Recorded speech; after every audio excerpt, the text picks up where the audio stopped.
Physical refining செய்யப்பட்ட SKM Poorna rice brand oil. தமிழக தேர்தலுக்கு முன் அதிமுக பாரதிய ஜனதா கூட்டணி அமைந்த போது மாநில பாரதிய ஜனதா தலைவர் பதவியிலிருந்து அண்ணாமலை மாற்றப்பட்டார். தேர்தலில் போட்டியிட பாரதிய ஜனதா சீட் கொடுத்தும் அதை மறுத்துவிட்டார்.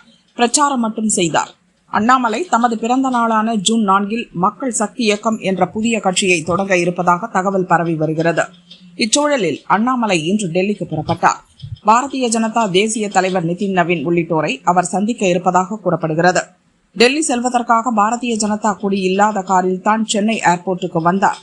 அவரிடம் புதிய கட்சி தொடங்குவது குறித்து கேட்கப்பட்ட போது அதை அண்ணாமலை மறுக்கவில்லை. அண்ணா எல்லா தலைவர் ஒரு நிமிஷம் எல்லா கேள்விகளுக்கும் பதில் சொல்றேன். உட்கார்ந்து பேசுவாங்க. ரெண்டு நாள்ல பேசுவோம். தேங்க்யூ அண்ணா. எல்லாத்துக்கும் பதில் சொல்றேன். நல்லா இருக்கீங்களா ஐயா? நான் பேசுறேன் அண்ணா. ரெண்டு நாள்ல பேசுறேன்னு சொல்றேன். தேங்க்யூ அண்ணா. நீங்க அண்ணா உங்களை ஹர்ட் பண்ணிக்காதீங்க. நான் எல்லாத்துக்கும் பேசுறேன். ரெண்டு நாள்ல பேசுறேன் அண்ணா. அன்புக்கு நன்றிங்க அண்ணா. அன்புக்கு நன்றி அண்ணா. நீங்க வழி உள்ளினா ஃபிளைட் விட்டுருவேன் அண்ணா. யாரையும் தள்ளாதீங்க அண்ணா. நீங்க வழி விட்டா ஃபிளைட் பிடிப்பேன் அண்ணா. ரெண்டு நாள்ல நான் தான் பேசுறேன். தேங்க்யூ நன்றி அண்ணா. ரெண்டு நாள் நான் பேசுறேன். ரெண்டு நாள் நான் பேசுறேன் அண்ணா.